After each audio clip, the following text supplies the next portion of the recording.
Harvard Divinity School. Explorations in World Christianity, a discussion with the Yang Scholars. April 11th, 2024. I'm very happy to be here at this panel tonight. I'm very unhappy at the fact that our former dean, David Hempton, who was to chair the panel, had some health issues today and was unable to come in for the panel. So he sends his regrets in advance and very much wishes that he could be here tonight.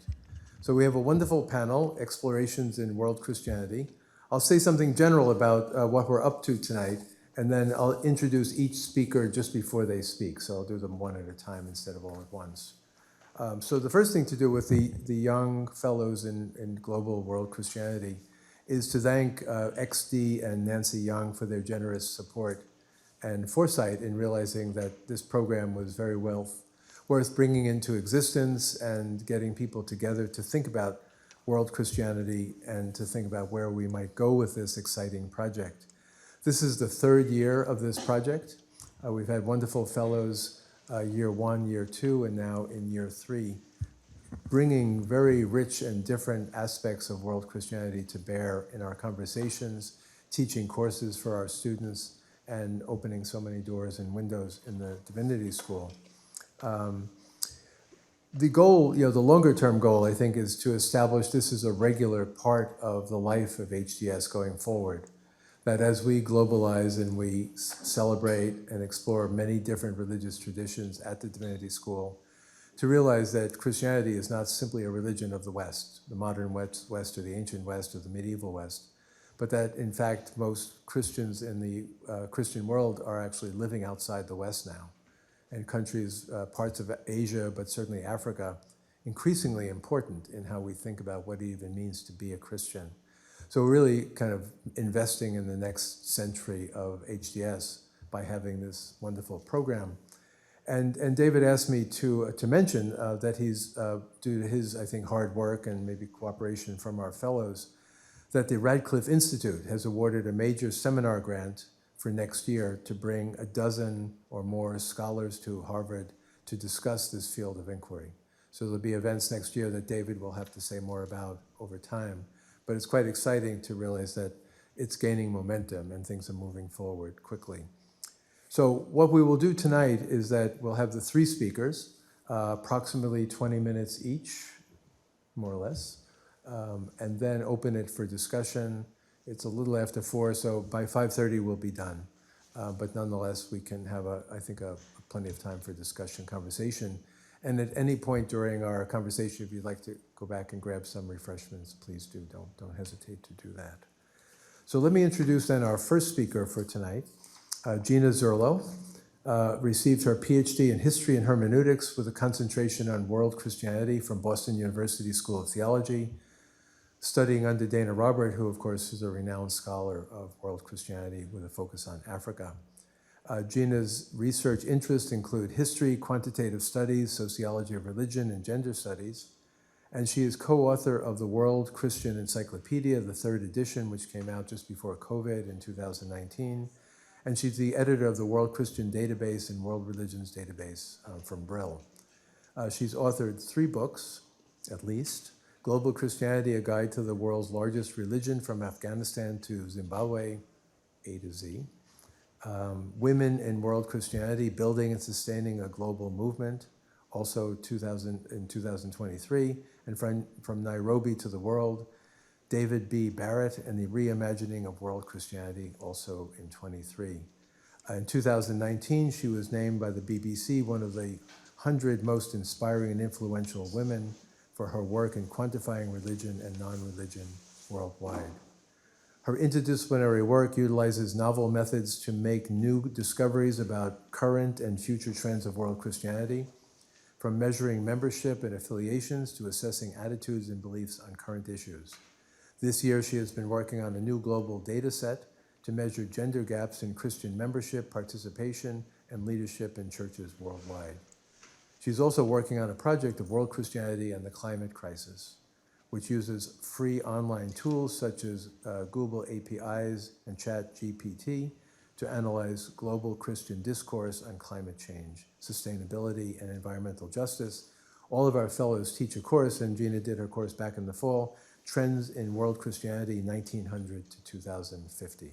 So we look very much forward to hearing our first speaker. Gina, over to you.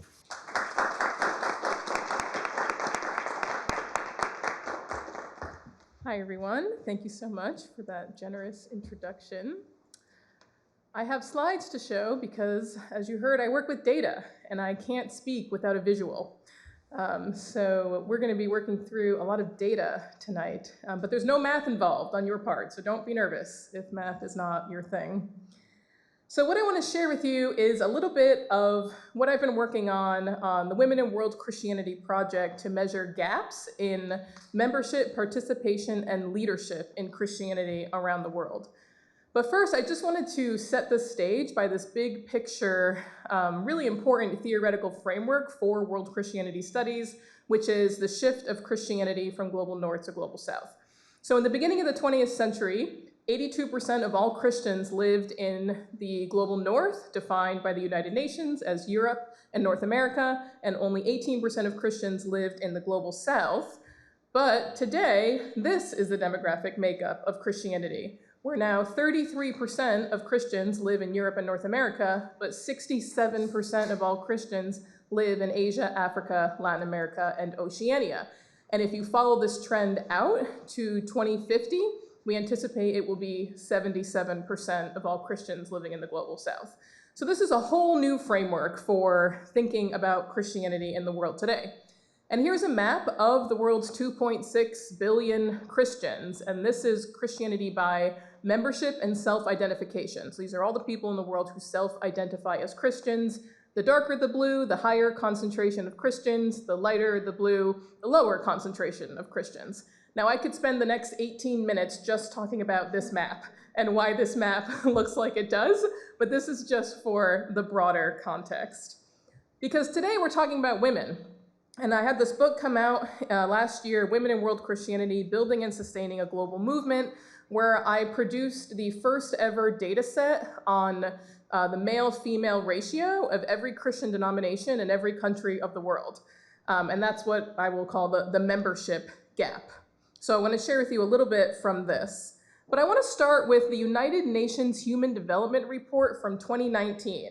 I don't know about you, but I get really excited to read this report every year because I want to know what's going on in the world. And in the 2019 report, it had a chapter on gender inequality where it said, "Nowhere in the world have women attained complete equality with men. And if current progress continues, it will take 202 years for women to be fully equal." And they said that progress on gender equality is slowing as women attain some of the easier markers of progress. So great, women are less likely to die in childbirth and they can get a secondary education. That's pretty low-level markers of progress. Some of the harder measures of progress, like parliamentary seats and obtaining PhDs and being CEOs of companies, is still much harder for women. Now, part of the reason they gave in this report was that these two sets of quotes, which when I read it, immediately applied it to the Christian situation. So they said this: "Beliefs about what others do and what others think a person in some reference group should do, maintained by social approval and disapproval, often guide actions in social settings." So it's essentially men's roles and women's roles in societies, what they call biased social norms. "Unless the active barriers posed by biased beliefs and practices that sustain persistent gender inequalities are addressed, progress towards equality will be far harder." So unless we actively do something, unless you challenge those social norms and gender inequalities, nothing will change. So for me, as a scholar of world Christianity, I thought, well, what we know about church history, about Christian theology, about biblical interpretation, there are a lot of biased social norms when it comes to gender. So that's what led me down this path to see if we could really scrutinize where the gender gaps are in world Christianity and what are those social norms and power imbalances that render women unequal in a lot of Christian spaces. So my study did find that indeed, Christianity is majority female everywhere in the world.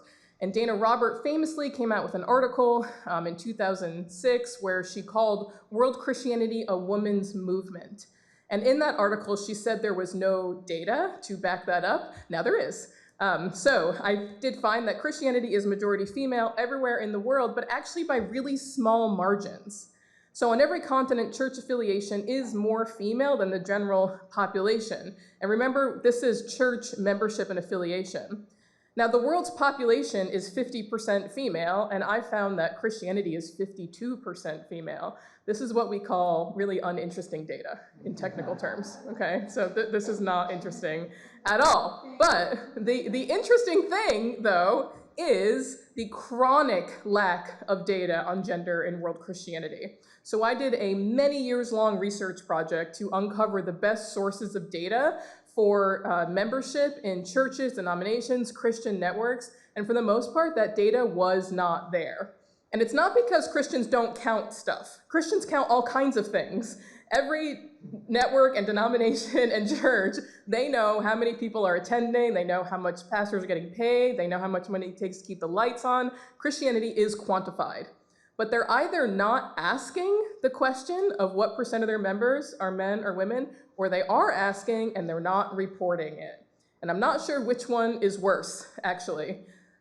So the data that you see here represents really a broad brush approach using available census data. But not every country asks a religion question on their census. There's just lots and lots of data problems. But what you do find is when you look at the more local, ethnographic, qualitative data, a much different picture emerges. So for example, one of the most common refrains about African Christianity is that it's majority female. Women were among the first converts to Christianity, and in most places, women are recognized as the main drivers of church life. But it's really difficult to get the numbers to back this up.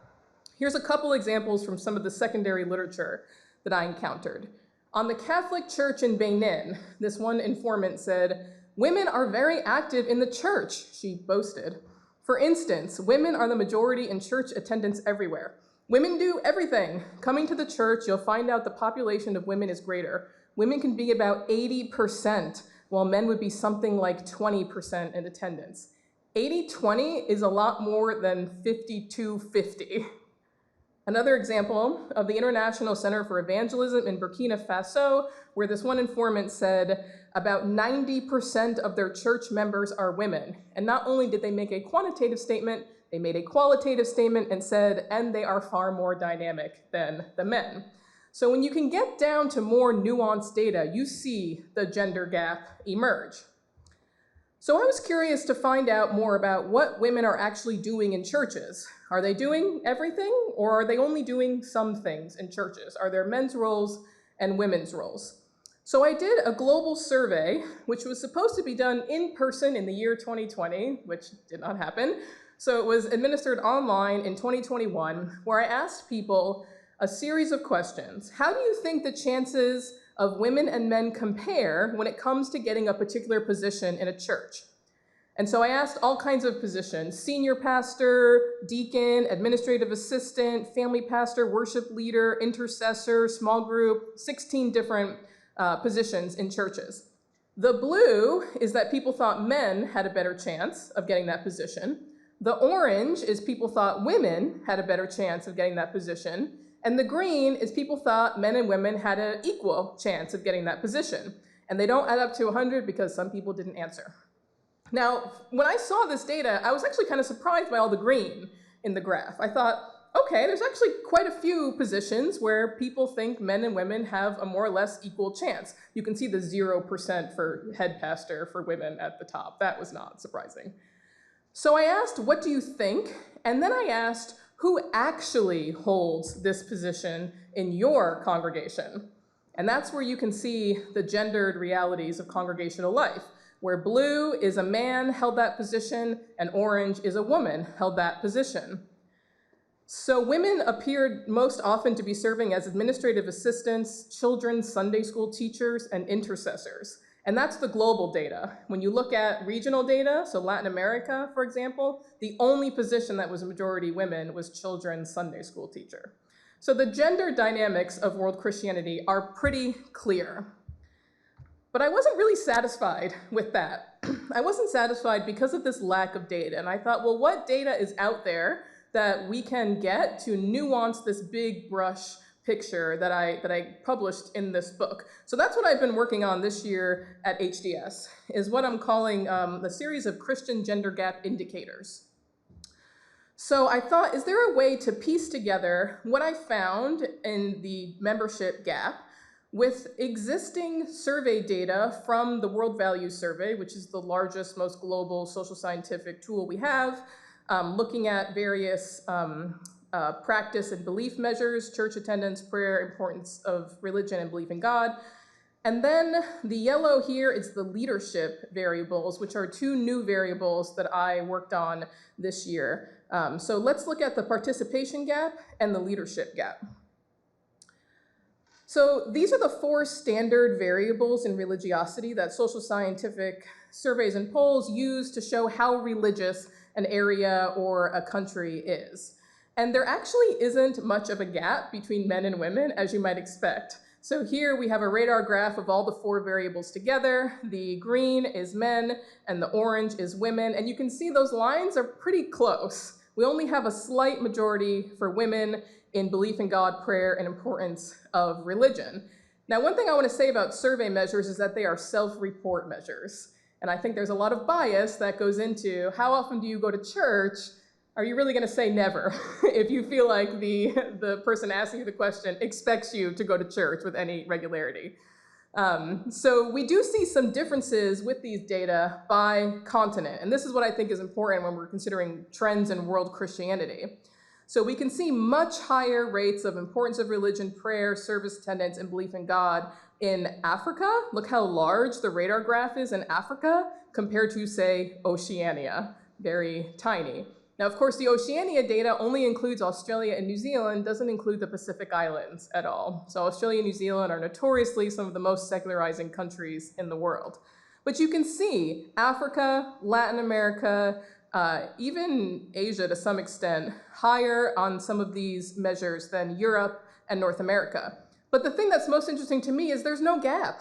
There's hardly a gender gap at all in these self-report measures. If you nuance the data more on a regional level, some greater gaps do emerge, but for the most part, the global quantitative data doesn't actually support what we see on that localized, ethnographic, qualitative perspective of these huge participation gaps. To me, this says more about how far global quantitative data can take us than it does how accurate qualitative data is. So the last gap I'll talk about is this new variable of what I'm calling the leadership gap. So to study the leadership gap, I created two new variables, one for women in pastoral leadership and the other for women in other kinds of decision-making bodies.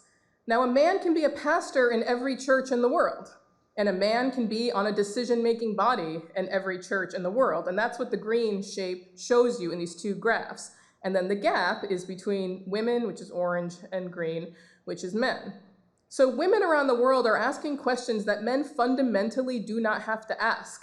Women are constantly navigating where they can and what they can and cannot do in churches. And I'm not framing the whole question of women's leadership in terms of where you can be a pastor, because that's reductionistic. That's why I include this other variable of decision-making body. So for this portion of the project, I created a data set of the top 5 largest denominations in every country of the world, which is around 1,100 different groups. And that data set represented 79% of all Christians in the world. And I manually researched every denomination to see if they allowed women pastors and if they allowed women in other kinds of decision-making bodies. And it was just as tedious as it sounds. If you didn't see me all year, I was in my office working on this spreadsheet. And so this data represents where women can be leaders or where they're allowed to be leaders, not necessarily where they are leaders. So I think there's still a gap between where women can be leaders and where they are leaders. So for example, here's the data broken out by continent. So globally, 45% of Christians worship in churches where women can be pastors. And the gap is much narrower for other kinds of decision-making bodies, 84%. And that's not at all surprising. that women can serve in all kinds of leadership positions, but it does mean that 16% of Christians worldwide are members of churches where women can hold no formal leadership position at all. And it might come as a surprise that the gender gap in pastoral leadership is actually smaller in the global south. 48% of global south Christians are in churches where women can be pastors, compared to 35% in the global north. Another set of data here is in Europe, some of the regional variations. So the highest percent female pastor is in the Caribbean, actually. And in this region, the largest Protestant denominations are Seventh-day Adventist, Church of the Nazarene, Church of God, and Assemblies of God, all of which allow for female pastors. And I think it's interesting that the Caribbean comes out in this region to kind of differentiate it from Central and South America. They tend to all get lumped together, but trends in the Caribbean are actually quite different. And the lowest opportunities for women in church leadership is in Central Asia, which is not surprising since most of those churches are Orthodox or Jehovah's Witnesses, where different set of gender norms reside. The last thing I want to share is another way of looking at this, which is by major Christian tradition. So clearly Orthodox and Catholic churches don't allow for women priests, but they have very high figures for women serving in other kinds of decision-making bodies. And if we redefine what a decision-making body is, which really is very different from denomination to denomination, I think we have more variation in the Catholic and Orthodox figures. Now, the most variation is in Protestants and Independents. And Independents are Christians who self-identify other than Catholic, Orthodox, or Protestant. There are lots of Christians who are not Catholics, Orthodox, or Protestants. Now, these two groups, Protestants and Independents, vary quite a lot in their interpretations of Scripture, their understanding of tradition, and their relationship to culture concerning women's roles and opportunities. 83% of Protestants are in churches that allow female pastors, and 32% of Independents.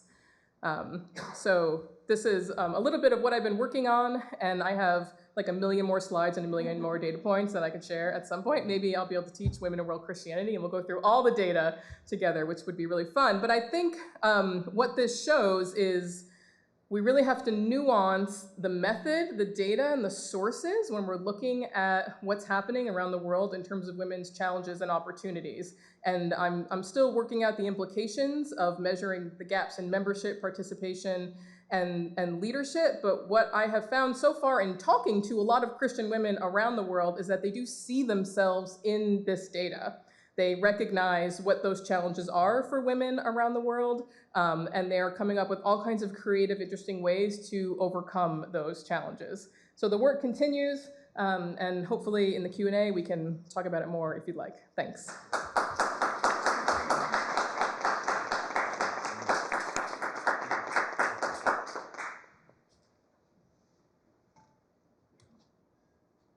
Thank you, Gina, for a wonderful presentation. So many questions come to mind immediately. And according to the format, hold the questions, keep them in mind, write them on your hand, whatever. And then we'll hear all three speakers before we have any of the open conversation. So our second visiting scholar, professor here this year is Nathaniel Homewood. Nathaniel is a native of Canada, earned his PhD in global Christianity at the Department of Religion at Rice University. An ethnographer of contemporary Christianity, he is committed to theoretical interventions exploring world Christianity and colonialism, sexuality, race, and gender. His first book, which came out fairly recently from Stanford University Press, is Seductive Spirits, Deliverance, Demons, and Sexual World-Making in Ghanaian Pentecostalism. In the book, he probes embodied elements and sexual content of deliverance rituals. In the conclusion of the book, he argues that Ghanaian Pentecostal sensual engagement with demons constitutes a decolonial performance, counter-signifying the sexual and religious scripts of colonialism. His current projects, which are many, include an exploration of global Christianity within the city of Houston, Texas. This is under contract from Bloomsbury Publishing. Tentatively entitled Hallelujah, Houston, it emphasizes diversity of Christianity in Houston, expanding on, complicating what W.E.B. Du Bois called visiting Houston, called the triple color line. Nathaniel is also working on a long-term ethnographic project centered on the popular and controversial faith healer Tufik Benedictus, or Benny Hinn.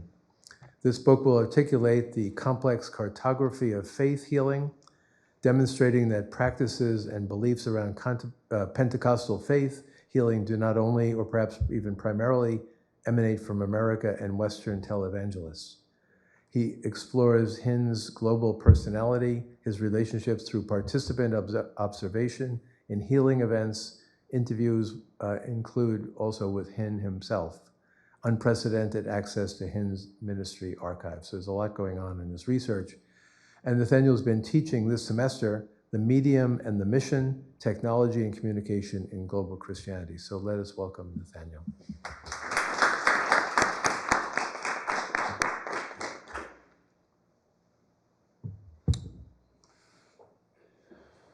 Thanks for coming. First, I need to express a lot of gratitude. The word that I keep using to describe this year is gift. I mean, the last 2 nights alone, I've been in this exact room actually for opera premieres, and last night a really fantastic evening with Twinkie Clark, which undoubtedly makes the 3 of us a huge letdown. Certainly less musically inclined. But many have contributed to this gift, and so I'm thankful to the Youngs, to the many faculty who have shared time and expertise with me, the staff who have been so helpful, the students, especially those in HDS 2248, some of whom are here, who have taught me so much, and finally to my fellow Young scholars who have made the 4th floor of Divinity Hall a really pleasant place to exist and live for some of us. The prompt for today's discussion was to talk about our work and how it contributes to world Christianity. And the second half of that prompt is quite fraught for me at this moment. I've spent much of this year wondering, wrestling, debating, second-guessing exactly how my work contributes to world Christianity, or more accurately, if it does at all. Much of this angst is rooted in the book I'm currently finishing on Christianity in Houston, Texas, which has challenged my understandings of and hopes for world Christianity. I've always considered myself an ethnographer of world Christianity with a focus on Africa. Some of this emerged from my own interests, but also from those who played a significant role in my formation as a scholar. My mentors, primarily Lamansana and Elias Bangba, were both Africanists. This is not an insignificant personal anecdote, but a common path to the field of world Christianity. Africa was, and likely still is, at the center of the field, with many of the most significant early founders studying Christianity in sub-Saharan Africa. And so my early work was based on ethnography in Zimbabwe and Ghana. My first book, Seductive Spirits, which came out just last month with Stanford, is a book that I have no doubt is a world Christianity text. But during the reign of COVID-19, when the kind of long-term travel and ethnography I previously did was impossible, I began a project writing about Christianity in the city where I live, Houston, Texas. Houston is a city I love and hate in equal proportions, a city where I met my wife, where my first child, the dissertation, was carried to term, where my second child, my actual most perfect son, was born, where I experienced my first hurricane and my first catastrophic flood, and then my second, and then my third. More relevant, though, is that it is a city where I taught world Christianity for a decade. It's a city where I continue to encounter diverse instantiations of Christianity. And so from those encounters, this book was born, tentatively titled Hallelujah, Houston. It's an ethnographic and historical exploration of Christianity in Houston, especially around issues of race, gender, immigration, sexuality, the environment, and oil, the apocalyptic, etc. And the data emerged from combining participant observation at events diverse as Black Lives Matter protests, oil field Christian fellowship prayer breakfasts, churches, big and small, and hip hop concerts, with more than 200 interviews, including with some really prominent figures in the US, such as Joel Osteen, Cardinal Daniel DiNardo, Hakeem Olajuwon, and Beth Moore. Try fitting all of those into one book. It is in many ways a sprawling project and one that has taken many twists and turns. This perhaps should not have been surprising. As Jonathan Rabin writes in Soft City, quote, "The city and the book are opposed forms. To force the city's spread, contingency, and aimless motion into the tight progression of a narrative is to risk a total falsehood. There is no single point of view from which we can grasp the city as a whole. A good working definition of metropolitan life would center on its intrinsic illegibility." What also should not have been surprising, but was to a certain extent, is the intrinsic illegibility of Christianity in the city and what that means for the field of world Christianity. To ape the words of Rabin, there is no single point of view from which we can grasp Christianity as a whole, and a good working definition of Christianity would center on its intrinsic illegibility. Due to the illegibility of the two elements at the core of this book, Christianity and Houston, structuring the book has been a challenge. Accordingly, the book chases many threads, and I'll mention just a few here. First, ideas of freedom. The different ideas of freedom operating in Christianity in Houston are stark. One, for example, emanates from Juneteenth, which was recently made a national holiday, but has long been a lived holy day in the Houston area for descendants of the formerly enslaved. Sometime around June 19, 1865, Union General Granger issued General Order Number 3 at the southwest corner of 22nd Street in Galveston. Galveston is the beach town very close to Houston. It's all kind of part of the same area. Order Number 3 informed the people of Texas that, quote, "all slaves are free," unquote. Those free quickly moved from the courthouse to Reedy Chapel AME to celebrate their freedom in the presence of their creator. Most early Juneteenth celebrations in Galveston were at Reedy or at the historic Avenue L Baptist Church, or they were in Houston, birthed and fostered by Reverend Jack Yates. Freedom rang out from these deeply Christian spaces in ways that challenged and continue to challenge Christian systems. But freedom in the city is often framed quite differently. For example, Ed Young, longtime pastor at Second Baptist in Houston with a congregation of probably 80,000 across his various campuses, is not interested in the idea of freedom I just shared, telling me, quote, "I do not believe race is a category. There is no racial category in the entire Bible. I throw race out now. It's silly to talk about race," unquote. For Young, freedom is found in capitalism. He exclaims, "I am a Christian and I'm a capitalist. I have no doubt that a biblical worldview contributed to the rise of capitalism and economic freedom in the West. History shows that the biblical system of economics has produced the most prosperous nations in history," unquote. Many who think quite differently than Young acknowledge that his version of freedom is predominant in Houston. The activist Secunda Joseph told me that Houston is, quote, "the most capitalist city in the United States of America to the detriment of Black folks. Every act of desegregation, including churches, were business decisions, public relation tactics to make it seem like the city is progressing, to make it seem like the city is even a little bit just, when it's quite the opposite, smoke and mirrors." So there are many ways in which deeply Christian definitions of freedom and many others intersect and resist each other in the city. Another thread is gender and sexuality as global persecution. The popular anti-trans language of bathroom bills actually emerged through Christianity in Houston in 2015 in response to an equal rights ordinance. The largely church-led hysteria over, in their words, biologically male pedophiles and predators in women's bathrooms contributed to the ordinance's defeat by a significant margin, leaving Houston as the only large city in America without such an equal rights ordinance. While it was called the Houston Equal Rights Ordinance, or HERO, opposition to this ordinance was very much framed in the language of global persecution of Christianity. In the political back and forth, the mayor's office subpoenaed the sermons of 5 clergy in the city, something that she acknowledged to me in our conversation as a tactical mistake. The global testimonies of these clergy became a rallying cry. One leader shared, quote, "So I just put together some brief biographical information on the 5 of us who were subpoenaed. When I sat down, I look at that, and there's those moments where you just realized, oh, okay, this is what God's doing, because we had 2 Hispanics, an Asian, 2 Anglos.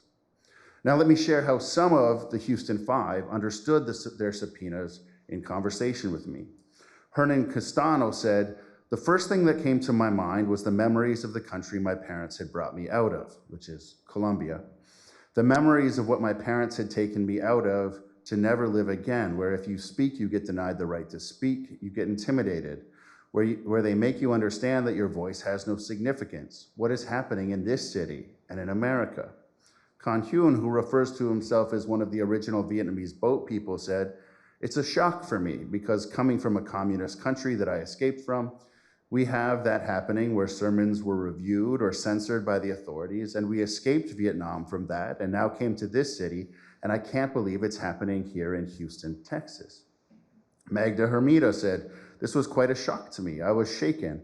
I remember when I lived in communist Cuba, when I could not speak of religion. For me, these actions were an extreme threat, not only for me, but for many, impacting many nations and their people.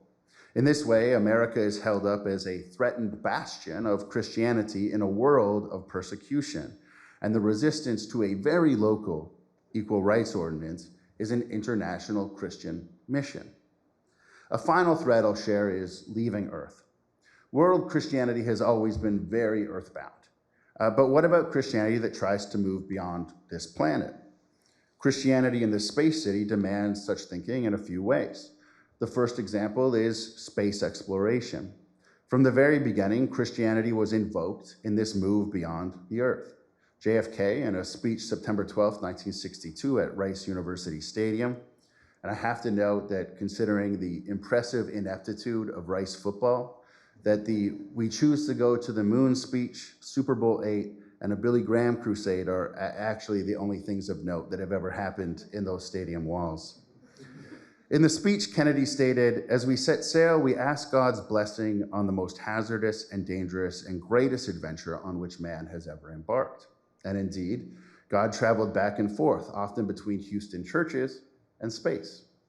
On the moon, via Apollo 11, Buzz Aldrin took lunar communion with his Webster Presbyterian Church.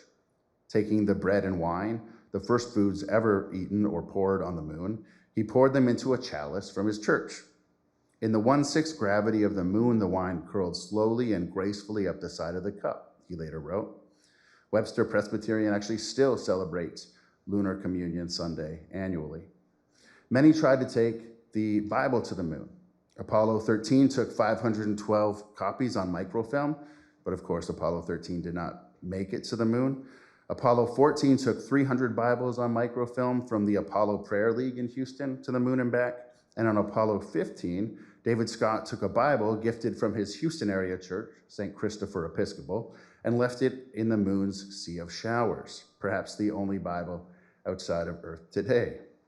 But others have sought other means to travel beyond Houston and the globe, though not entirely dissimilar. Here, probably the most notable is Heaven's Gate. Bonnie Lou Nettles, aka Peep, was born and raised in a Baptist family in Houston, Texas. Marshall Applewhite, aka Bo, moved to Houston in 1965 to serve as chair of the music department at the University of St. Thomas and was a choral director of an Episcopal church in the city. They met in Houston in 1972 and briefly opened a bookstore known as the Christian Art Center, which carried books from a variety of spiritual backgrounds, especially Christian prophecy, theosophy, and mysticism. Applewhite then had a vision in which he realized that he and Nettles were the two witnesses prophesied about in Revelation 11 who ascend up to heaven in a cloud. Also not dissimilar, Hal Lindsey, author of The Late Great Planet Earth, was a Houstonian whose conversion experience happened at Baraka Church. His book and theology popularized the premillennial rapture and transportation of true believers to heaven. Houstonians find and desire different ways to leave Earth in fulfillment of their Christianity. Now, I continue to wrestle with how these connections and this obsession, what it might mean for the study of Christianity. So I've picked these three threads somewhat at random. I have more than 80 such threads going right now, obviously, all of which will not fit in the book. But I think these threads demonstrate why this book has made me wonder how it fits into world Christianity. In thinking about this panel today, I was reminded of a description of world Christianity written by one of my mentors at YDS, Jonathan Bonk. He referenced my other mentor at YDS when he wrote, quote, 11 years ago, it's now 21 years ago, Professor Lamin Sanneh published Whose Religion is Christianity? The Gospel Beyond the West. The title of the evocative little book encapsulates for me what is meant by world Christianity, unquote. Such a definition of world Christianity, the gospel beyond the West, would exclude Hallelujah Houston from the field.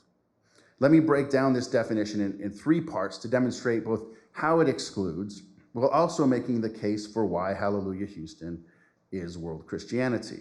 So I'll break his definition down into three segments: the, gospel, and beyond the West. Let's start with beyond the West.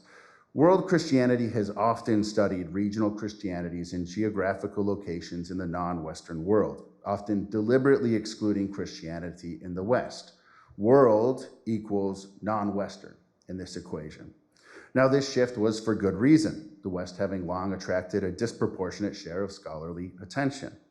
But too microscopic an approach to non-Western locales obscures the broader connections, exchanges, interactions, and ruptures between diverse places, including the West. As such, expanding the boundaries of what qualifies as world, and this is something that is happening more and more in world Christianity, can be inclusive of a space like Houston.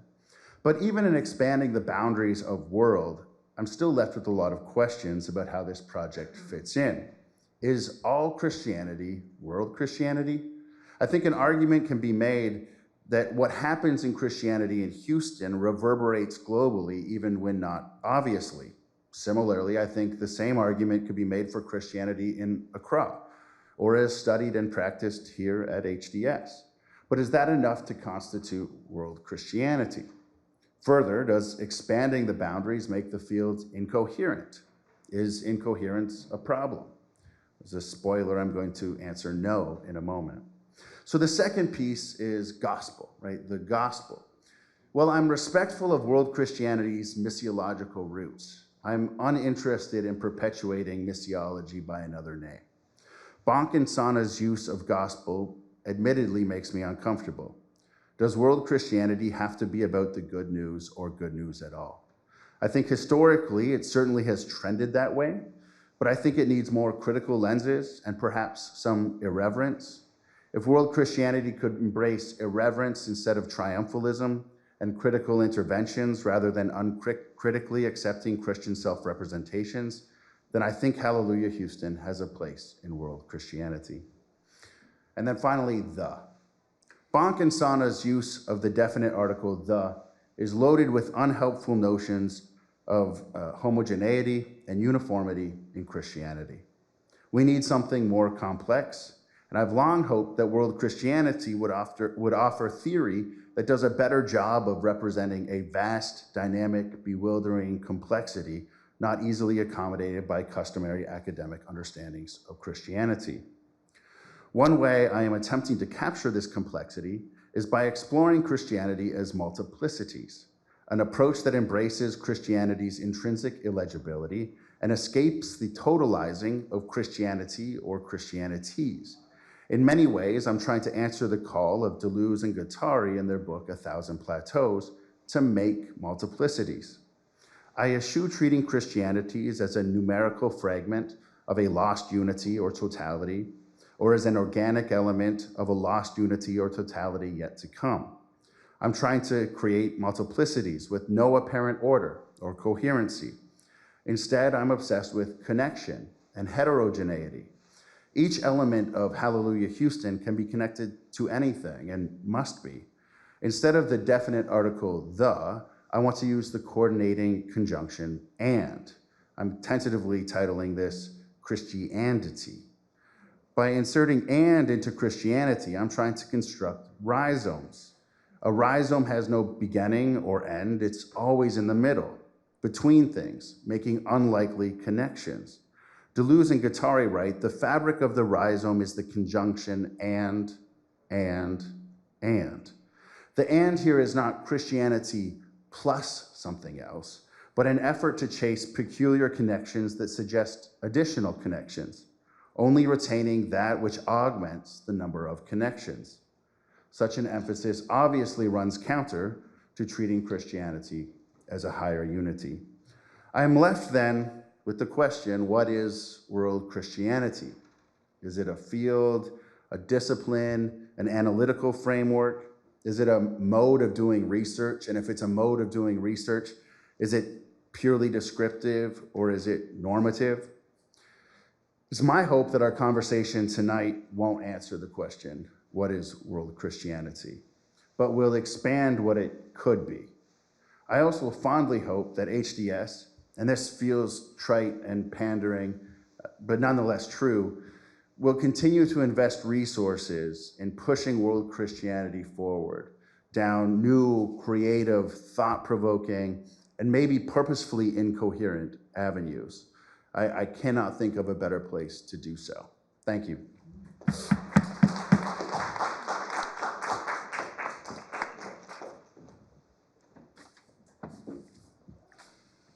Thank you, Nathaniel. That was wonderful.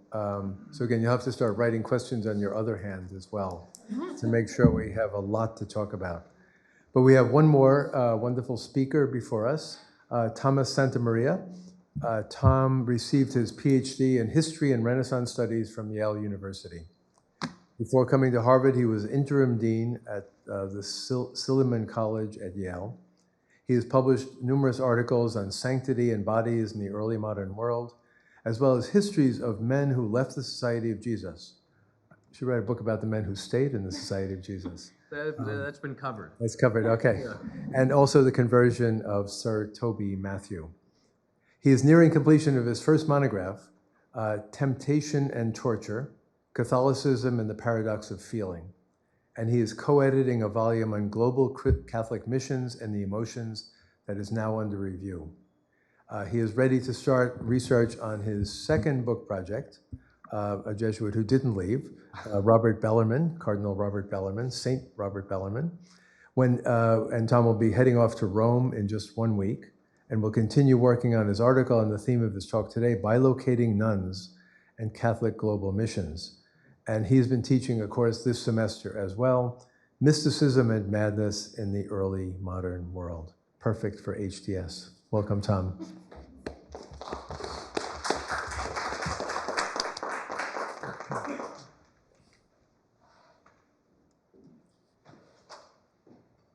So, you know, Bellarmine sort of left because he became a cardinal. So it's the easy way out, yeah. Okay. So in my first days here in Cambridge, which are hardly my first days in Cambridge, I'm from down the street, something fundamental was revealed to me about myself. Overwhelming naivete, or better put, massive ignorance.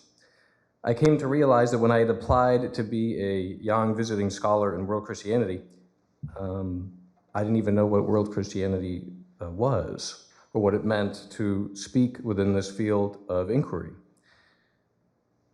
As I began to understand the field better and what it means to study world Christianity, I was stricken with a classic curse, probably seen time and again here at Harvard, imposter syndrome. Thankfully, I learned a lot from my brilliant colleagues, Dr. Zurlo and even Nathaniel. And yet some questions lingered.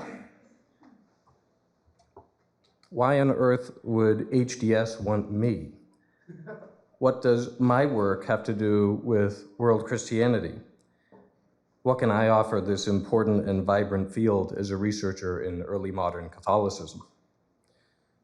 So, like the other young scholars, I have to really start by offering my thanks to the Young family and the Visiting Scholar Committee, because not only have I had the extraordinary good fortune of teaching Mysticism and Madness here at Harvard Divinity, and also a very nice course this spring on discernment in the Catholic tradition at the Harvard Catholic Forum at St. Paul's, but also, you know, I've had an awful lot of time.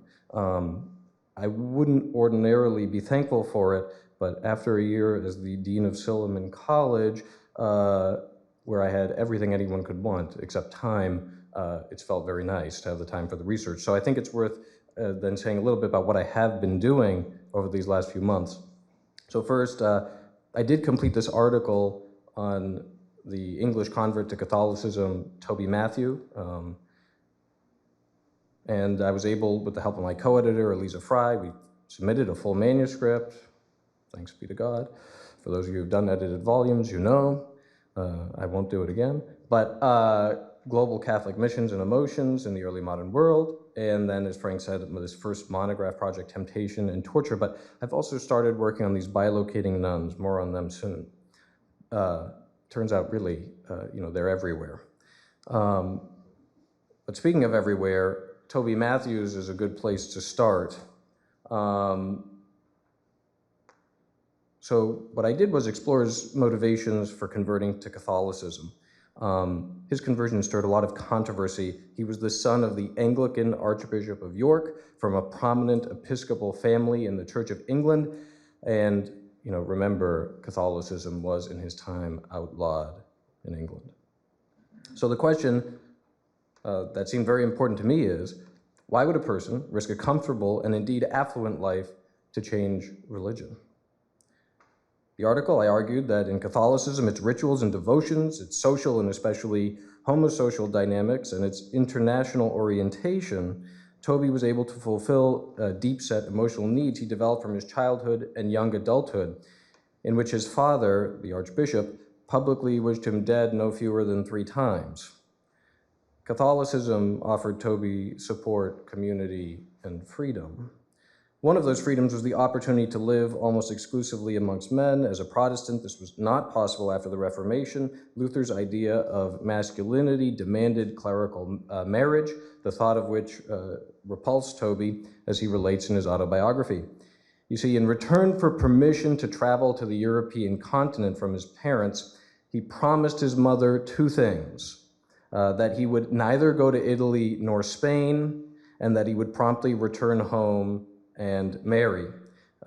He admits immediately that he deceived his mother on both counts. Instead, Toby was drawn to spending his time with male companions and indeed befriended prominent men in numerous European countries, including Robert Bellarmine. Moreover, he hosted Englishmen on the continent in his project to convert them to Catholicism, albeit by some unique means, including, in one case, procuring attractive Spanish cupbearers for the Lord Bruce, the nephew of Robert Cecil. All the while, he updated Pope Paul V on Bruce's dizzying spiral of affections for Diego. The Society of Jesus, as a single-sex religious order, never had a female branch, although maybe there were a few women Jesuits, welcomed Toby in its homosocial spaces. Still, there was more to his attraction to the Jesuits. From them, he learned about the Catholic faith and the supernatural community of protectors in the cult of the saints, and moreover, the Jesuits were an international and indeed global order. So joining the Jesuits meant belonging to a global community. So to Toby, the society, I believe, represented the limitlessness of the world. And indeed, Jesuit missionaries, as well as other Catholic missionaries, were all over the world by the time Toby converted to Catholicism in 1606, a fact that the volume I'm co-editing with Eliza Fry attests to. Not only was Catholicism all over the world in the early modern period, but interest in those missions from hundreds of years ago is far-ranging today. The volume's 10 contributors hail from North and South America, Africa, Europe, and Asia. Together, their chapters consider the ways in which Catholic missionaries exported their faith through emotional appeals driven by catechesis and custom. At its root, the missionary effort depended on identifying ways that missionaries could communicate the faith through emotions with the body as a medium, kind of like the medium in mission. The approach was twofold, to appeal to people's emotions with sermons and music, but also to implement rigorous tools of social disciplining. If the missionary approach to disseminating the faith depended on a dualistic attitude toward the body, that is because it was part of a familiar catechesis multiple millennia in the making. Pius and I were debating this last night. And that's the subject of my monograph project called Temptation and Torture. I'll send you a copy before I submit it, which shows how Catholicism defined itself in the age of the Reformations. The traditional narrative suggests that as Protestants developed a cerebral religion of the word, Catholics relied on sensuousness or smells and bells to stultify the faithful with propagandistic emotive ritual. The story is more complicated, and the reality is that Catholicism remained very much suspicious of the body and its senses. In the wake of the Renaissance, there was new optimism about humankind and our capacities that encouraged a certain amount of sensuousness. But there was also serious concern that the senses were the gates of sin. Take sacred art as a case study. In 1515, a group of Florentine laywomen individually approached their Dominican friars to confess that they'd fallen victim to the sin of lust. In many ways, the confessions on their own merit would not have shocked the friars. However, the tinderbox in this instance, a painting of Saint Sebastian hanging in their church, presented them with a clear and present problem. The image of the martyred Sebastian, painted by Fra Bartolomeo, a Dominican who had belonged to that very community, was meant to move faithful audiences to greater piety, to pray for the courage to passively accept martyrdom should it come to them, and to have that type of great faith. Sensuousness alone would be perilous, and so taming the body remains critical to early modern Catholicism. And so it emphasizes mortification with increasing rigor. Because of this paradox of the senses, Catholic moral teaching became very complex. Nothing was as simple as top-down teaching that had to be universally followed. Instead, most situations needed to be rigorously analyzed. I suspect that this helps to explain why casuistry became so dominant in moral theology. While much of that book is about Catholicism in Europe, I also try to explain why this penitential fervor increased.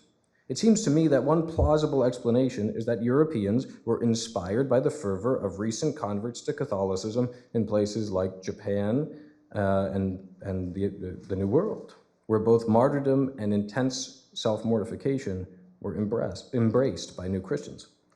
Indeed, one need look no further than the recently canonized Kateri Tekakwitha, who not only practiced traditional Catholic habits of self-torture, including fasts, vigils, and wearing hair shirts, but added Mohawk customs such as extinguishing fires on her own flesh, rolling in snow, and plunging in icy lakes for prolonged periods of time. To be sure, that penitential fervor was at the root of the spirituality of mystics and the life of religious men and women here, meaning folks who entered the monastic life. There's no mystic in the Christian tradition, to my knowledge, who was not also severe with their body. And with this explosion in intensity of self-torture, there was also a flourishing of experiences of the supernatural, most evident in the widespread phenomenon of bilocating nuns. Maria de Agreda, the most prolific bilocator in Catholic history, set a paradigm for the bilocating nun as a type. Maria, a Conceptionist nun who enjoyed a very close relationship with Philip IV, bilocated some 500 times to the New World, and especially the American Southwest, to the Jumano people. The accounts of her bilocation were popularized by Alonzo de Benavides, who encountered the Jumano people around 1630. Benavides and other Franciscan missionaries were surprised to discover that the Jumano people were begging for Franciscan missionaries to come and baptize them, since they had been visited and catechized already by the Lady in Blue. When the Franciscan missionaries heard the reports, they brought an image of Luisa de la Ascensión to the Jumanos, who identified a likeness but claimed that the woman they saw was much younger. So upon a visit to Maria de Agreda in 1631, Benavides felt he confirmed it was she who had been with the Jumano people. Maria was hardly the last of the bilocating nuns from Spain. Mariana de los Angeles bilocations brought her to the Lutzen battle in 1632, where she claims to have killed Gustavus Adolphus. Nuns, beatas, and holy women of the New World and East Asia followed similar trajectories. Maria de Jesus Tomellin was a Conceptualist nun in Mexico. Her bilocations, drawn from the hagiographies written by her fellow nuns and Jesuit confessor Miguel Godinez, who was actually an Irish Jesuit born Michael Wadding, traveled by spiritual journeys thanks to the gift of super speed to various pagan lands where she observed people but never made contact. She also claimed to be present at the funeral of Philip III in Spain. In contrast, Francisca de la Natividad, a Discalced Carmelite, credited as the first author of extant spiritual autobiographies in the Americas, visited, quote, heathen lands where she actually catechized, teaching prayers, the creed, and commandments. She's notable for what she calls her holy jealousy toward male missionaries who were permitted to travel and make contact with other peoples. Among the most famous of these women is Catalina de San Juan, a laywoman known as La China Poblana. She was born in India and converted to Christianity by Jesuits when she was taken as a slave to the Philippines. She was freed and became a prominent religious figure close to the Jesuits in Puebla, Mexico. In her bilocation, she visited India, the Philippines, Japan, China, and the Mariana Islands, as well as North America, according to her Jesuit hagiographer, Alonzo Ramos. Like many of these women, she acted as a scout for male missionaries, telling them the places they should go after she had visited them. Among her more interesting claims is that she met the Emperor of China and actually anointed him with the blood of Christ, placing the sign of the cross on his forehead. In addition, she claims to have taken part in battles in Europe and to have braved pirates in the Caribbean long before the Disney franchise became popular. And ultimately, her images were banned in 1690 and her hagiographies censured in 1695. Some decades later, Francisca de los Angeles, a Mexican nun, claimed to have visited modern-day Texas and New Mexico with Christ, guardian angels, and St. Rose of Viterbo. She met two indigenous people there who remembered having seen Maria de Agreda, thus using her own bilocations to confirm those of Sor Maria's. Why all this bilocating? Surely it can be explained in part as a reaction against the strict enclosure of women enforced following the Council of Trent. But not all these women were enclosed nuns, and men bilocated too. Instead, it seems to me that it reveals how intertwined the Catholic imagination was with the missionary mindset. So, you see, when I first applied to be a Yang scholar, my thought process was simple. I know about early modern Catholicism, which is a Christian tradition still, I think, and it was all over the world. Moreover, having been a classics major, I felt fairly certain that Christianity had diffused itself around the world from its earliest days, with the first movements of the apostles, and that early modern missionaries were emulating them. This suggests that from its inception, Christianity was oriented outward, oriented outside of the Levant, and from those early days, it faced the questions of encounter with different cultures. It doesn't seem an accident to me that the very first debate among the apostles at the Council of Jerusalem, maybe around the year 50, concerned precisely this question. The apostles disagreed over whether Christians needed to be circumcised to be saved. Much to the relief of antiquity's middle-aged Gentiles, the council determined circumcision was not necessary. Of course, so much more was at stake, and the apostles, with the agreement of Peter, Paul, and James, demonstrated that Christianity could be a religion noted by its adaptability. While much of the research I've conducted has at its roots the unspeakable harm that Catholicism has done by way of its involvement in colonization and slavery and its oppressive policies toward cloistered women that so readily promoted cultures of self-harm, it also constantly turns on its outward orientation, meaning its relationship to the world. Take Toby Matthew, for example. Though the factors for his conversion were numerous, I'm certain that the major draw of Catholicism was its global nature, something which spoke to a youth stricken with wanderlust, all the more so because his island home was very isolated.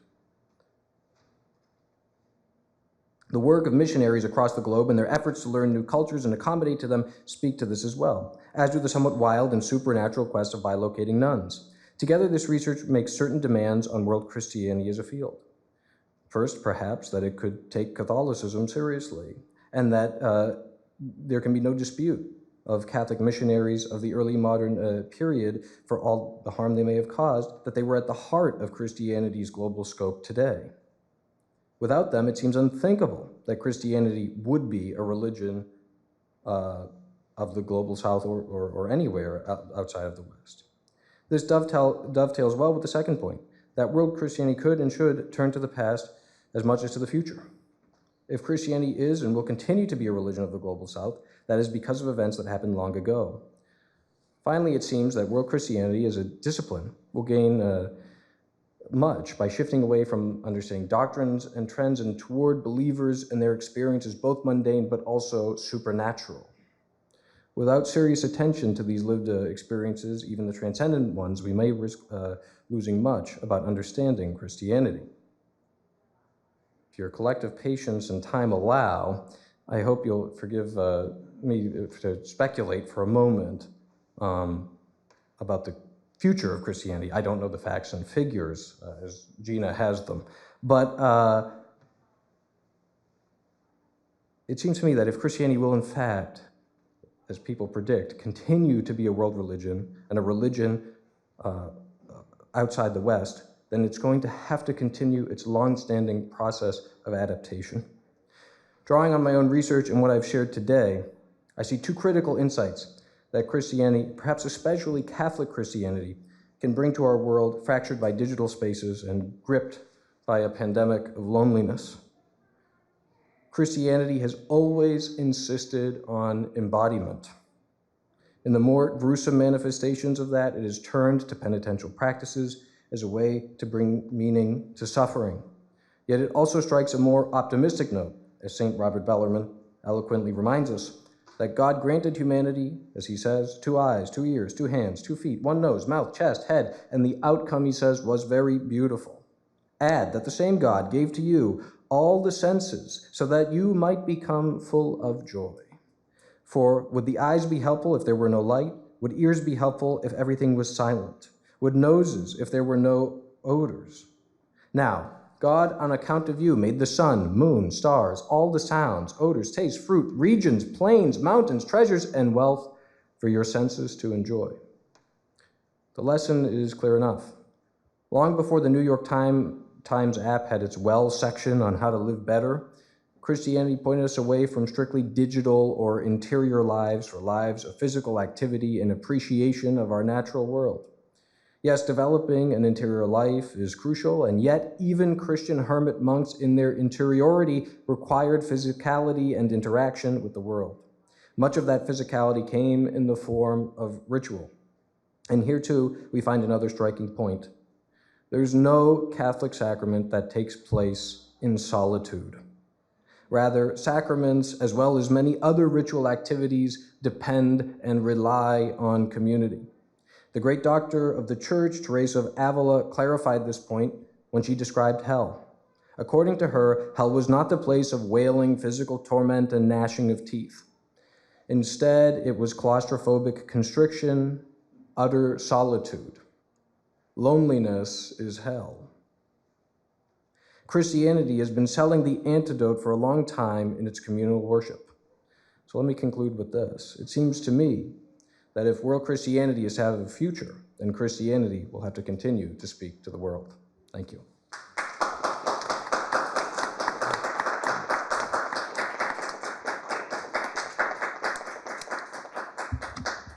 Thank you very much, Tom. And I think it's interesting to see the overlapping features of the papers, pushing the boundaries, going global.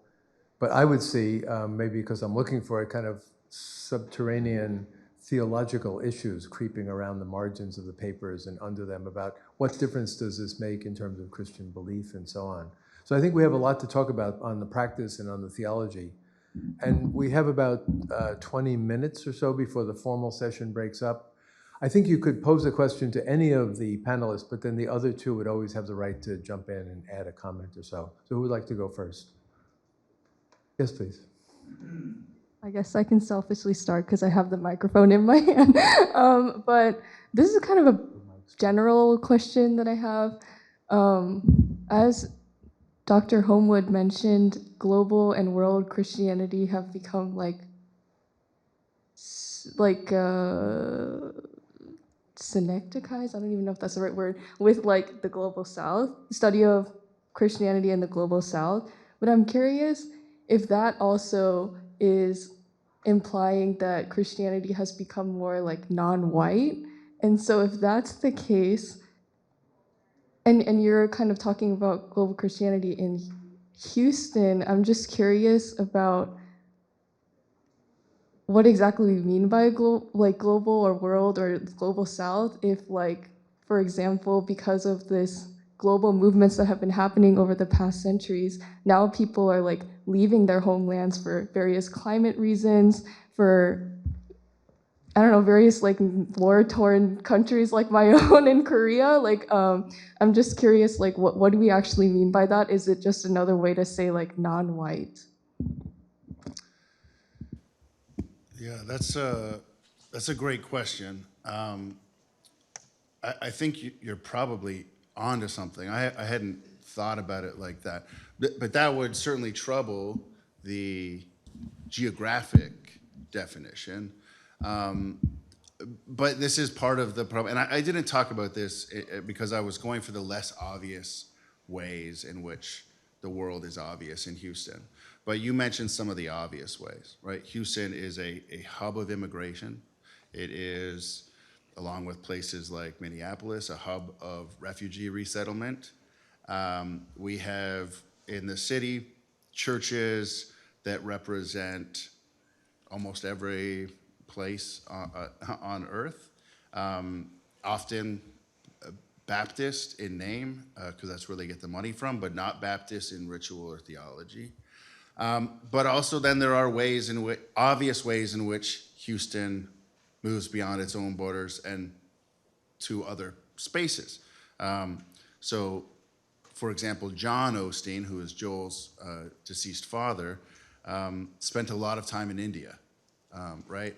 But then there is like, how do you account for Joel, who missionaries in India that I interviewed aren't so fond of? He doesn't invest the time or money there.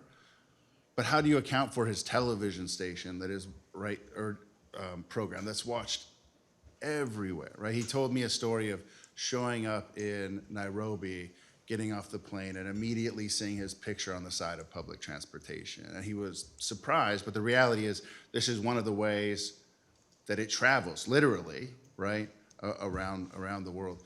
So I think you are right. Now, onto the non-white part. I think this is an important story that I don't know exactly how to talk about in a fruitful way, but it is part of what I'm trying to do in this book. Du Bois, when he visited Houston, and he visited Galveston, not for any reason other than a bet on how long it was from Houston to Galveston, and he ended up winning the bet. But when he visited Houston, he talked about the triple color line, and that was for him white, black, and Mexican.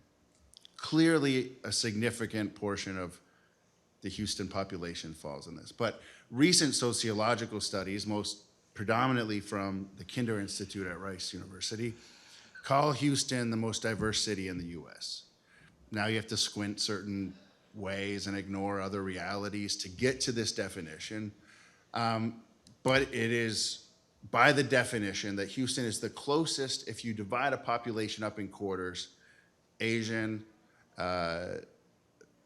African and African American, white, and Latinx. It's the closest to getting 25% of each of those. But so what does Christianity look like in that city? And it does look very non-white.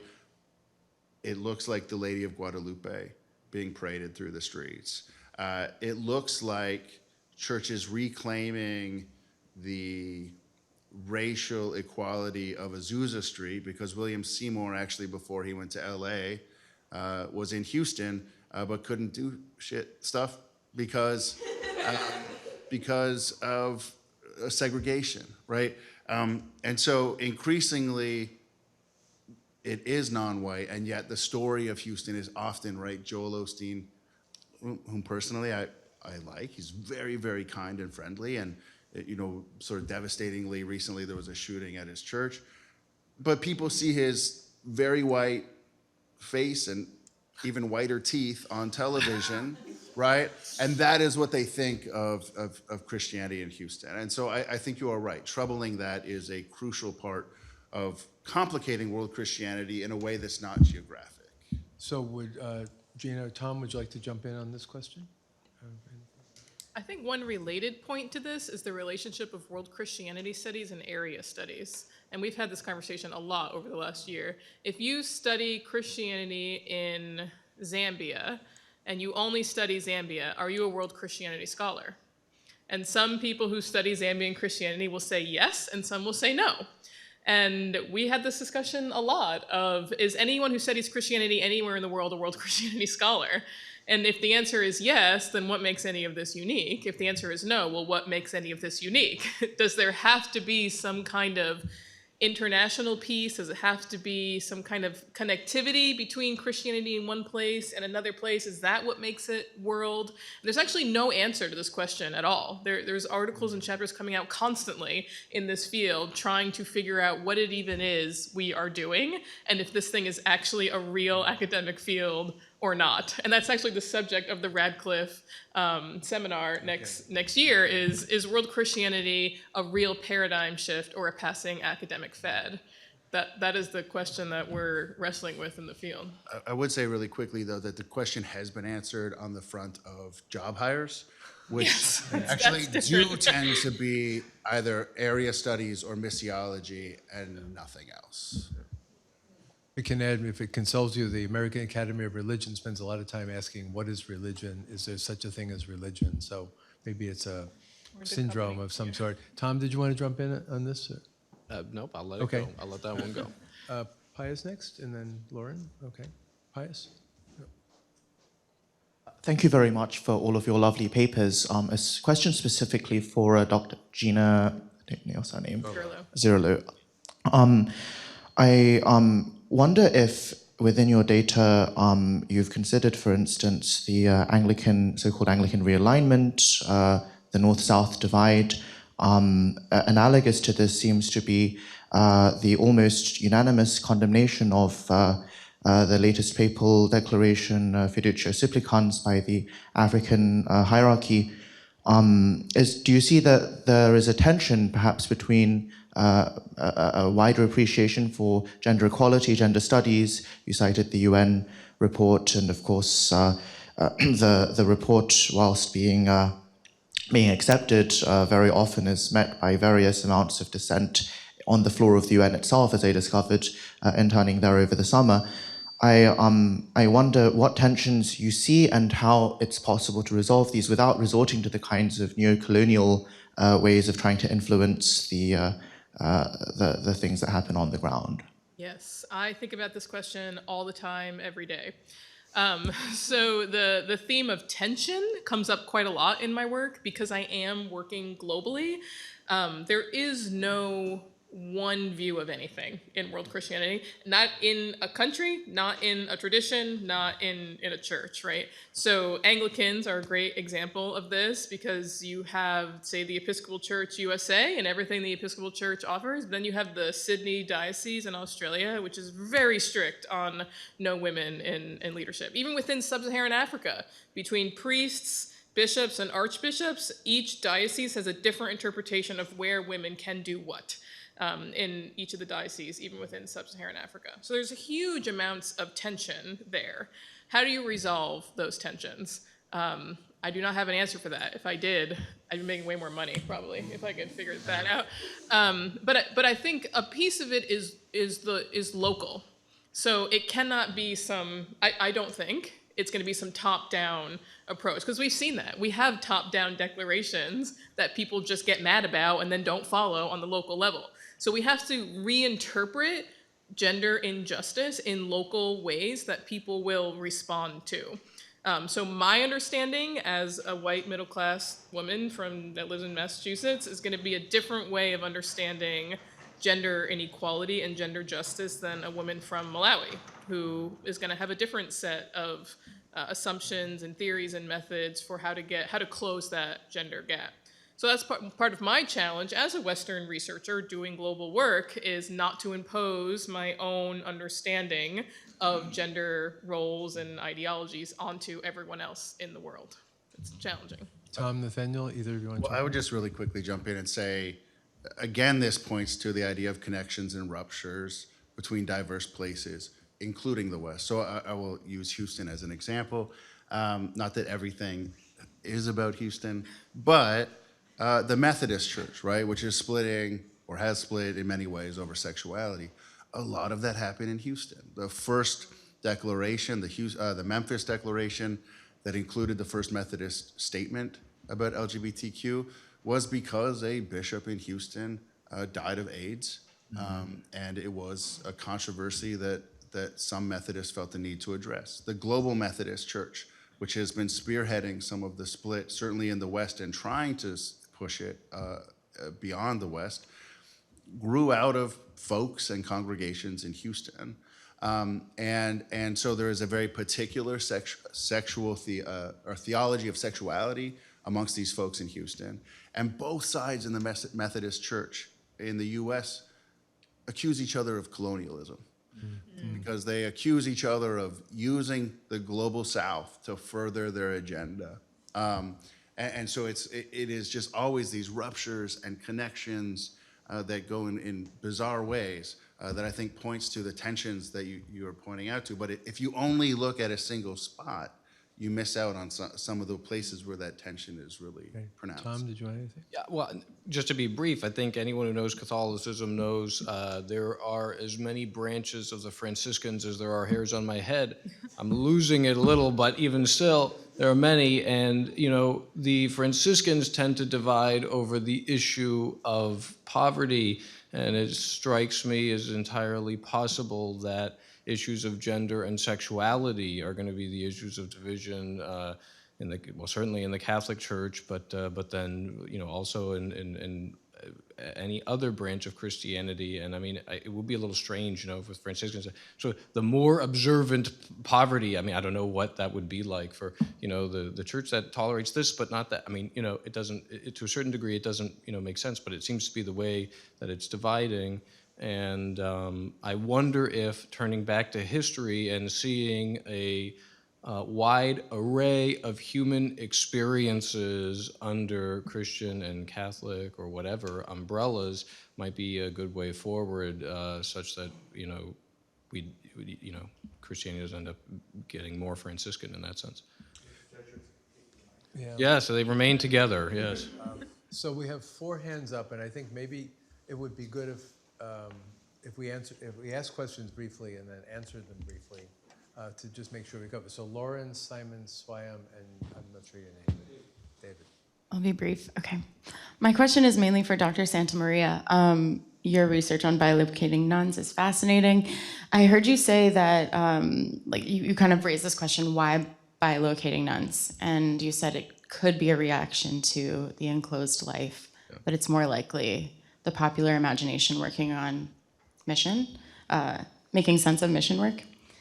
Why is it not a reaction to enclosed life? I think, I'm not an early modernist, but I think that around that same time is when a lot of narratives about nuns in convents started to emerge. Yeah. The popular imagination around Catholic nuns, gender and sexuality in particular, and that continues to borrow your pun, be everywhere today. I'm not being brief, but it's because it's kind of a complicated question, and I'd like you to unpack that more. Yeah. And thank you. Yeah, I'm not saying it's not a response to that oppression. That has been the standard account, and there's no reason to doubt that. On the other hand, I would say a lot of the stories about early modern nuns that we have are, you know, frankly, pretty exceptional ones, because we don't have the stories of most early modern nuns. We don't have the stories of most early modern people.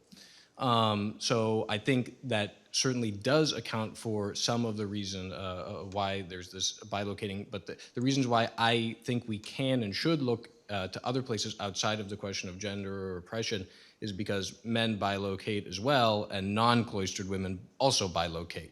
So it can't just be the one cause, you know. So then why is it? Well, I think one reason, as I said, might be missionary imagination. I mean, there's no doubt that as soon as there are Jesuit missionaries and other missionaries, but especially Jesuits, because they were very clever with this. As soon as there were missionaries around the world, Francis Xavier, for example, they're sending letters to Europe, and then people really, as a result, all over the world are fascinated by what they're finding elsewhere. Believe me, you go to the Jesuit archives, they even have little drawings, hippo with his mouth open, hippo with the mouth closed. They wanted to know even these mundane details, okay, not just the supernatural ones. But then I think there's another explanation. I mean, so far, all the bilocating nuns I've found in the New World, anyway, have been associated with Jesuits.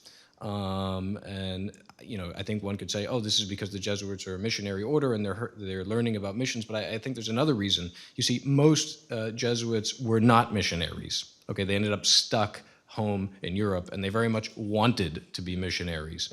So I wonder to what degree, a lot of these are lives written by Jesuits, about these women.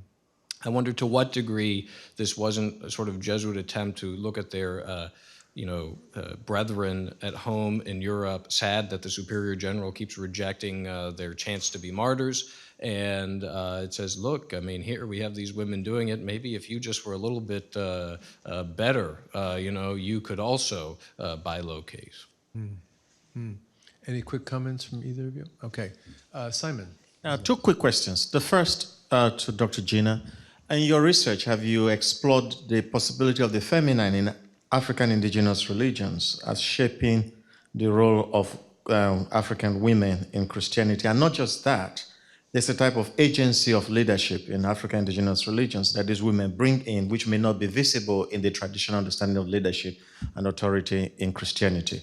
Then quickly, to the second presenter, I'm thinking the conversation on world Christianity, you problematized it as a way of retrieving a new hermeneutics.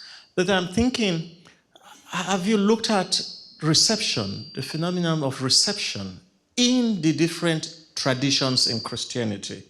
Because I think we are thinking that maybe the foundations of doctrines have been settled. But if you're a missionary and you have explored, been in the frontiers, you discover that that has not been settled. It might have been settled in the Vatican, but not in the peripheries. So maybe this might open up a new conversation on what do we really mean by world Christianity from the lens of doctrinal receptions. Thank you. Okay, so, It remains unsettled in the Vatican, I'll just... yeah. Gina and Nathaniel, I think we're directed. Wait, should we to take these. all the questions and then respond? If you can remember them all. Yeah. So Let's make sure we get them. Swayam, why don't you ask your question or comments? Thank you. I really love the presentations. So my quick question is, I think almost all the papers complicated this idea of global Christianity, but I just want to flip it and ask, does Christianity globalize in a unique way? So for example, in your presentation, Professor Homewood, are there specific elements between which connections are made that might be unique to Christianity? Or in case of your paper, Professor Zurlo, are there specific roles through which women become included in religious congregations that might be unique to Christianity? So does Christianity globalize in a unique way? And then David, and then we'll let you answer them. For me, just only a question, comment for one for Nathanael and one for Gina. About the Houston Christianity, it's very interesting. I also been Houston NASA 2 months ago doing some research on the astronaut and Christianity. And then I had a chance to visit the Webster Christian Church and some other churches where the astronaut visit, and sometimes they pray, leadership pray for the astronaut, for the present astronaut. For that one, my comment is, in that case, is talking about American NASA Christianity or spirituality. If we consider Russian Orthodox, and in terms of the International Space Station, Russian Orthodox has very strong involvement with Russian. Be brief, please. Yeah, sorry. So if you can have a look at the Russian Christianity in terms of space. And the Gina one is, you talk about the data about Oceania one, you mainly talk about Australia and New Zealand. Meanwhile, you also confess that they are excluding other Pacific islands, Fiji and Solomon Island, Papua New Guinea. In terms of population, they have more population especially also Christianity is very rapidly increasing in that Pacific Islanders. That could be good if you consider next time. Thank you. So 3 sets of questions, and why don't you each go in turn and answer which parts you can. Okay, I'll go backwards. Pacific Islands is one of my soapboxes in world Christianity that I mention everywhere. I include in my data. I'm actually going to the Pacific Islands this summer. They are always included, and I always make sure to include them. It's the World Values Survey that omitted them, not me. On the uniqueness of women in Christianity, there's a lot of work on this, especially Dana Roberts' work, is that her historical evidence that there are specific reasons why women converted to Christianity, but I'd like to see more interreligious comparison that I think we're actually kind of missing in world Christianity studies. Is that unique to Christianity, or is that just women in religion in general, that they get something out of a religious community that they didn't have prior? So I think there's a lot of work need to be done from a comparative lens. And women in ATR, tons of work on women in African traditional religion and how their spirituality in connection with spiritual femininity gets translated to Christianity. A great study is Dorothy Hodgson's book, The Church of Women, about the white fathers among the Maasai, which gets at this exact issue. So I think a lot of people who work on women in African Christianity, they're most definitely making those connections. Nathaniel, or either one. Okay, so very quickly, the reception question, I think, actually is exactly what I'm trying to do. And that is, I'm not interested at all in the denominational breakdown of Houston or how people self-identify. Stuff looks different on the ground, right? It's practiced different on the ground. And so absolutely, I think you're absolutely right on that front. The NASA question. Because I'm focused on Houston for this book, the Russian Orthodox connection doesn't necessarily work in that chapter, but I do think you're right, and it's probably something I need to spend more, this was a real shock to me as a Canadian coming down and living in Houston, is the amount of time that communism is talked about, right? And Russia, for a long part of Houston's history, was this sort of boogeyman, or communist boogeyman. And it did play out in faith. So I do think there is something interesting to look there. The really interesting one, does Christianity globalize in a unique way? I don't have a good answer, because I think we've just all been studying under the assumption that Christianity is global. And a lot of that is the attachment of Christianity to global power. So my instinct is to say yes, but I actually am not sure that folks have asked or answered this question well, and it's something that I will definitely take with me, so thank you. And Tom? The only place where I could add anything is the question of reception, which is, again, fundamental. One of those things that they said to those poor Jesuits who were stuck home, living comfortable lives in their colleges and not going to be missionaries, was you can stay in the Indies over here. They usually meant Naples, but, and I think as part of that, though, my mom is from Naples, and she's not 500 years old yet, but, the question of reception continues. I remember not too many months ago, I was on the phone with her, and she was rehearsing some family drama, but she said something like, can't they just tell the kid that Jesus, you're not really eating Jesus when you take the Eucharist? And my father behind her groaned audibly, because of course if you're Catholic, you do believe that. Okay, and this is today, but by the by, doctrine being what it is, and maybe some of the Catholics in here have a better answer on this, they do these surveys all the time about how many Catholics believe in the real presence, and it remains a very, very low number, or a shockingly low number, even though it's the central teaching of the Church. Okay, so I think there are ways where, yes, what I tried to point to in the paper is we have to get to the people's experiences, and one of the ways that we can consider this is by taking seriously even the supernatural ones. So I think we should, we have to, we don't really want to, but call to a conclusion our formal session. But we can hang around. There are refreshments in the back. I'm sure our 3 speakers would love to interact with you more. But let us conclude the formal session by thanking you all for coming and thanking our wonderful speakers.